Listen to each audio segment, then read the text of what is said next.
Hi, I'm Chris Tackett with CoreLogic. And I'm Joe Francica, also with CoreLogic. And today we're going to talk about a number of topics related to location intelligence and geospatial technology. Chris, the first thing I really want to address is we work for a data company. The thing is that one of my observations is that data is becoming much more important to the geospatial professional than perhaps software is. There's only so much information, so much functionality we can stuff into a piece of software. But now with the plethora of data that's available, both ground-based, satellite, from many different sources, we rely so much more on location-based data than perhaps we ever have. I'm kind of curious as to your take on what you're seeing in the market for data, some of the authoritative sources, and where do we take this abundance of data into our technology? Joe, the way I look at it is that the ecosystem in geospatial and really around any technology it's a mixed environment.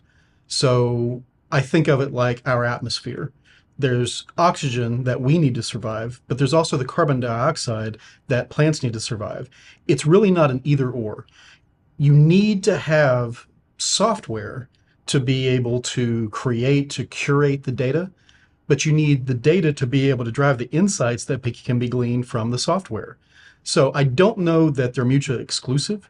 However, as a former enterprise architect and a software guy myself, there were years that I would write code, I would build systems and processes that I didn't really care about the data that was flowing through it. An analogy I've used recently is I liken myself to a plumber. I built the pipes and I was proud of the pipes because I knew they'd be watertight. They get water where it needed to go, but I never concerned myself with what was actually going through those pipes.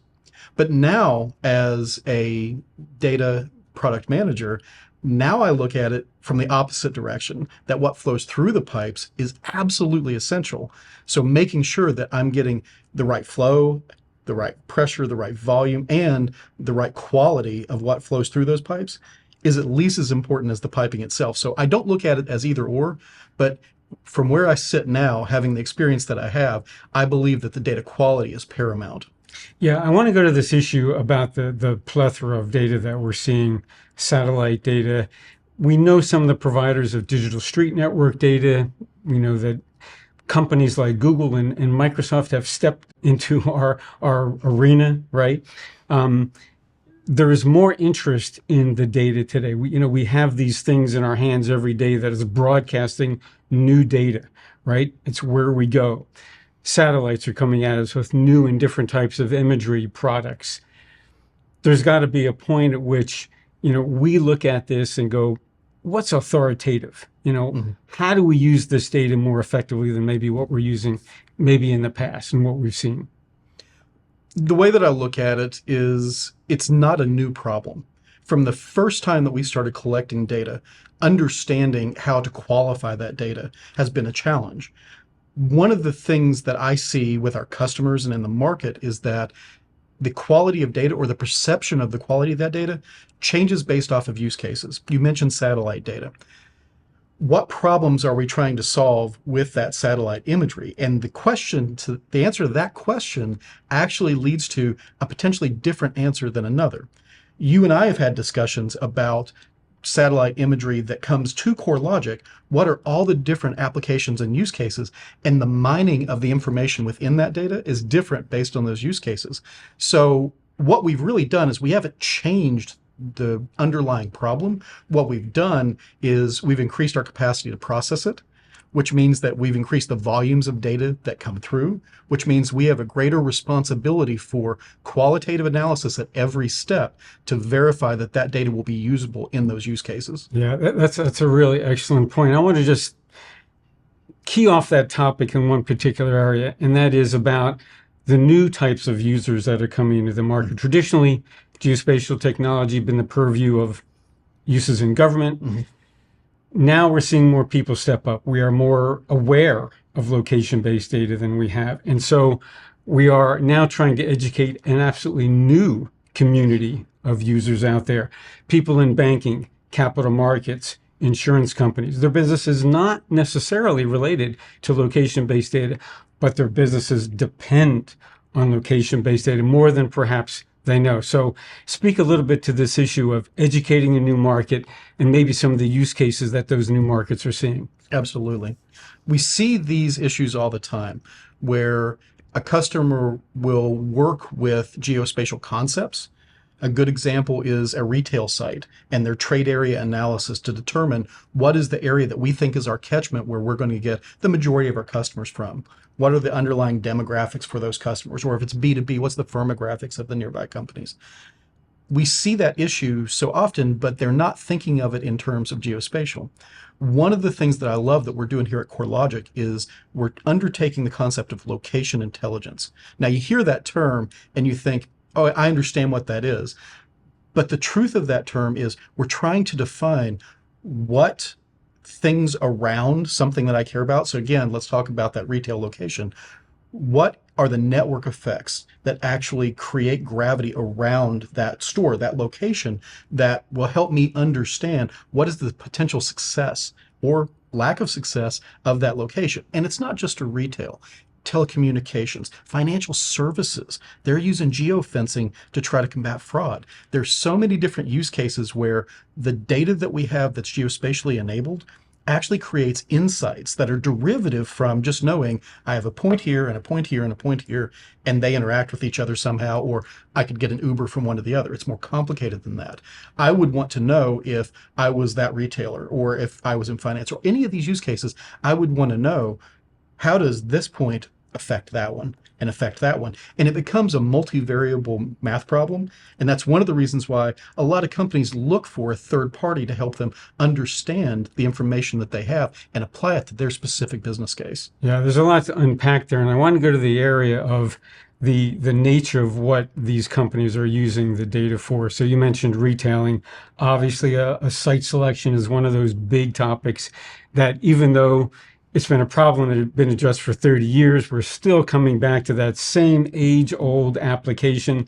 Yes, I need to know the optimal sites, but it's even more to that today. It's investment companies, the mortgage bankers, those people that are saying, you know what, that property has really got some significant value. That's what we at CoreLogic evaluate all the time. So there's new and different use cases that people are taking a real strong look at.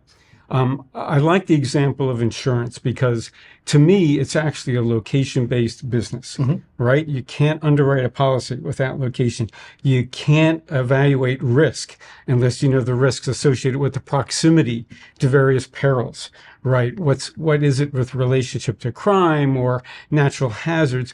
These are some of the new use cases that, again, as we bring in more data, are more capable of addressing those really intense data issues. And I know you as a data architect try to solve for these complex interactions.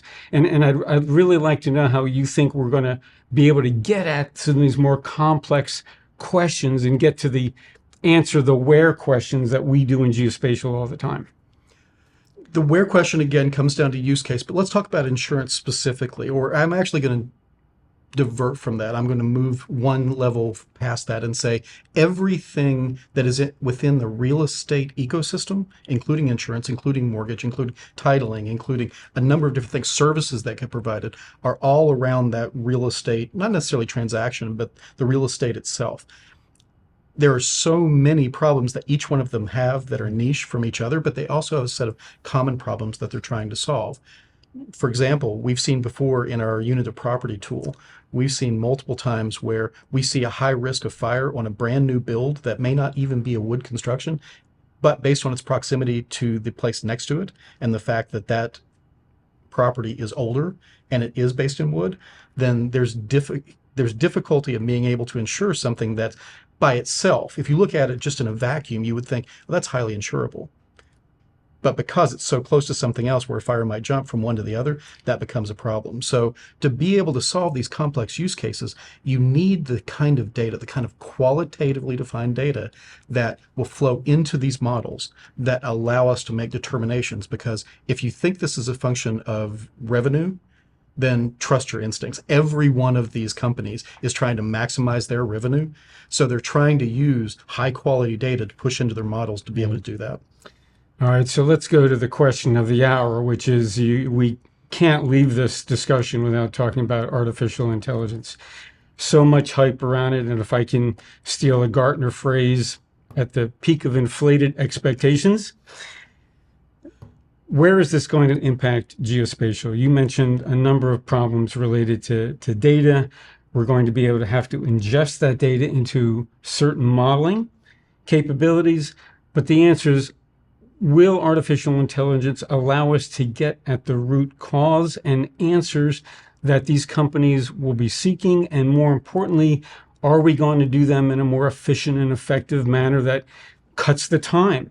You know, one of our problems in geospatial is assembling all of the different data types that are out there, as we talked about earlier. One of the specific issues, and one of my pet peeves, is we ask spatial questions every day. We just don't realize we are asking them.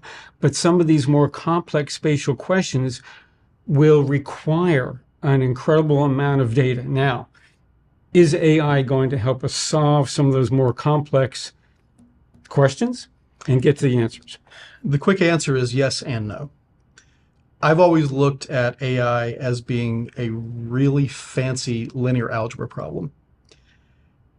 Humans aren't good at linear algebra, being able to work through those models, those multidimensional models, but computers are. And we've built the right algorithms to be able to process in mass at speed.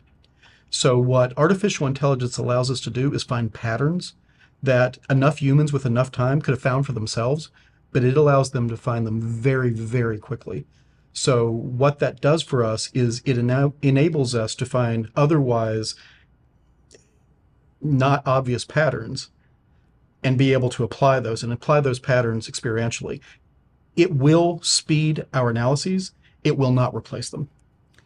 Well, Chris, I think we're going to have to leave that discussion there. We really enjoyed having you with us. If you'd like more information, I hope you'll visit us at coralogic.com.